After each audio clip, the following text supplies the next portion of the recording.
Hey, Kambenilesh Tilekuchila Vishanikeish. Bienvenidos a este video. ¿Cómo están? Konesh Kaniklet Anoba. Vamos a aprender estas palabras. Kapel Tam. Dos palabras. Estas palabras son let anoba, leti lejeloba. Cerca y lejos. Cerca y lejos. En maya lo digo de la siguiente manera.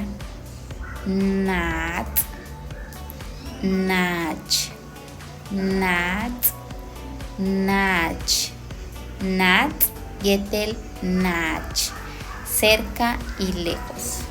Beituno behlae takkana, nat, yetel, nach. Entonces, el día de hoy aprendimos las palabras cerca y lejos. Kanan tabaesh, cuídense, tak tugel. Hasta